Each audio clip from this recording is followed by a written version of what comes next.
보이저 탐사선은 인류 역사상 최초로 태양권의 경계를 넘어선 인공 탐사선입니다. 우리는 이 위대한 항해에 대해 과연 얼마나 알고 있을까요? 오늘 이 영상에서는 지금까지 알려지지 않았던 보이저의 이야기와 사실과 오해를 차분히 정리해 보려 합니다. 또한 반세기 가까이 우주를 항해하며 보이저가 직접 기록한 태양계 행성들의 최초 모습도 함께 만나보게 될 것입니다. 그리고 임무의 끝을 향해 가고 있는 보이저 탐사선에게 자연스럽게 감사의 마음을 느끼게 될지도 모릅니다. 그럼 지금도 암흑으로 가득 찬 우주 속에서 끝나지 않은 여정을 이어가는 보이저 탐사선의 시작으로 함께 떠나보겠습니다. 인류가 처음 달에 발자국을 남긴 지 불과 8년 뒤인 1977년, 나사의 제트 추진 연구소는 목성, 토성, 천왕성, 해왕성 탐사를 목표로 보이저 탐사선을 발사합니다. 하지만 당시의 기술력으로는 목성조차 도달하기 쉽지 않았습니다. 이때 연구진은 로켓의 추진력과 비행 경로를 계산하던 중 뜻밖의 사실 하나를 발견하게 됩니다. 목성, 토성, 천왕성, 해왕성이 특정 시기에 마치 줄을 맞춘 듯 정렬된다는 점이었습니다. 이 행성 정렬은 약 176년마다 한 번씩 찾아옵니다. 이 시기에 탐사선을 발사하면 각 행성의 중력을 마치 가속장치처럼 활용할 수 있습니다. 이 방법을 중력 스윙 바이 항법이라 부릅니다. 실제로 보이저 2호는 이 항법을 활용해 보통 30년 이상 걸리는 해왕성까지의 거리를 단 12년 만에 도달할 수 있었습니다. 176년에 한 번뿐인 이 기회는 행성 간 거리까지 줄어들어 태양계를 최단 거리로 탐사할 수 있는 절호의 순간이었습니다. 과학자들은 이 기회를 놓치지 않기로 결정합니다.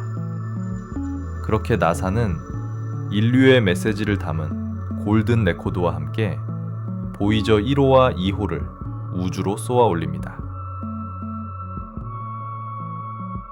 사실 보이저 탐사선의 초기 이름은 마리너 12호와 13호였습니다. 마리너는 수성, 금성, 화성과 같은 가까운 행성을 탐사하던 마리너 계획에서 유래한 이름이었습니다. 하지만 1977년 3월 해당 프로젝트가 취소되면서 우리는 오늘날의 이름 보이저를 사용하게 됩니다. 흥미롭게도 보이저 2호가 보이저 1호보다 먼저 발사되었습니다. 2호는 1977년 8월 20일, 1호는 16일 뒤인 9월 5일에 발사됩니다. 그럼에도 보이저 1호가 먼저 목성에 도착한 이유는 탐사 궤도의 차이 때문이었습니다. 보이저 1호는 목성, 토성을 지나 더 빠르게 태양계를 벗어나는 경로를 선택했고, 보이저 2호는 목성, 토성, 천왕성, 해왕성을 차례로 방문하는 긴 여정을 선택했습니다. 이 차이로 인해 늦게 출발한 1호가 먼저 목성에 도착하게 된 것입니다. 예상대로 1977년 12월 19일 보이저 1호는 2호를 앞서게 됩니다. 보이저의 첫 번째 목적지는 목성이었습니다. 발사 후 약 2년이 지난 1979년 보이저는 목성에 도달합니다. 지금 보시는 영상은 보이저 1호가 한 달 동안 목성에 접근하며 촬영한 장면입니다. 목성 대기의 줄무늬와 거대한 대적점의 회전이 뚜렷하게 보입니다. 목성은 태양계에서 두 번째로 많은 위성을 가진 행성으로 작은 태양계라 불리기도 합니다. 그중 보이저가 포착한 인상적인 위성들을 살펴보겠습니다. 먼저 2호입니다. 붉은색과 주황색으로 얼룩진 표면은 화산 분출물이 쌓인 흔적으로 추정됩니다. 2호에는 최소 400개 이상의 활화산이 존재하며 분출 물질은 최대 500km까지 솟아오릅니다. 다음은 가니메데와 칼리스토입니다. 칼리스토는 지구의 달보다 밝은 위성으로 알려져 있으며 지름 약 3,800km에 달하는 거대한 충돌 분화구가 확인됩니다. 보이저의 다음 목적지는 토성입니다. 보이저 1호는 1980년 11월, 보이저 2호는 1981년 8월에 토성에 도달합니다. 토성을 떠올리면 가장 먼저 떠오르는 것은 아름다운 고리일 것입니다. 갈릴레이는 이를 토성의 귀나 손잡이로 표현했지만 보이저 탐사선은 고리의 구조를 처음으로 명확히 밝혀냈습니다.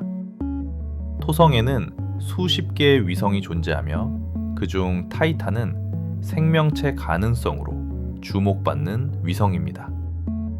타이탄은 짙은 대기를 가지고 있으며 지표에 액체가 존재하는 매우 독특한 천체입니다. 보이저 1호는 타이탄의 복잡한 대기 구조를 최초로 확인했고 이로 인해 원래 예정되었던 명왕성 탐사는 취소되고 타이탄 탐사가 선택됩니다. 토성 탐사를 마친 이후 쌍둥이 보이저는 각자의 길을 선택합니다. 보이저 1호는 성간 우주를 향해 떠났고 보이저 2호는 천왕성과 해왕성을 향합니다. 보이저 2호는 천왕성과 해왕성에 도달한 유일한 탐사선입니다. 우리가 교과서에서 보아온 많은 행성 사진들 역시 보이저 2호가 보내온 이미지입니다. 그리고 1990년 보이저 1호는 약 61억 킬로미터 떨어진 곳에서 지구를 촬영합니다. 이 사진은 창백한 푸른 점이라는 이름으로 전 세계에 알려집니다. 사진 속 작은 점 하나에는 80억 인류의 삶이 담겨 있습니다. 이 이미지는 지구가 얼마나 작은 존재인지, 그리고 우리가 얼마나 연약한 존재인지를 조용히 보여줍니다. 현재 보이저 1호는 시속 약 6만 킬로미터의 속도로 240억 킬로미터 이상을 비행 중입니다. 이토록 먼 거리에서도 우리가 보이저와 통신할 수 있는 이유는 나사의 심우주 통신망 DSN 덕분입니다. 미국, 스페인, 호주에 설치된 거대한 안테나는 미세한 신호를 모아 의미 있는 데이터로 복원합니다. 하지만 보이저의 전력은 이제 거의 소진 단계에 이르렀습니다. 2025년 이후에는 과학 데이터 수집이 어려워질 가능성이 높고 2030년경에는 지구와의 통신도 완전히 끊길 것으로 예상됩니다. 언젠가 보이저가 역사의 뒤편으로 사라지더라도 그 위대한 항해는 인류의 기억 속에 영원히 남을 것입니다. 보이저는 아무런 박수도 아무런 작별 인사도 없이 지금 이 순간에도 우주를 향해 날아가고 있습니다. 하지만 이 이야기를 기억하는 사람만큼은 지금 이 영상 앞에 있습니다. 만약 오늘의 여정이 조금이라도 마음에 남았다면, 그리고 우주에 대한 이야기를 앞으로도 계속 함께하고 싶다면 지금 이 순간 구독 버튼을 눌러주세요. 앞으로 이 채널에서는 우주, 과학, 그리고 인류가 아직 다 알지 못한 이야기들을 계속해서 전해드리겠습니다. 보이저의 항해처럼 이 채널의 여정에도 함께해 주시길 바랍니다.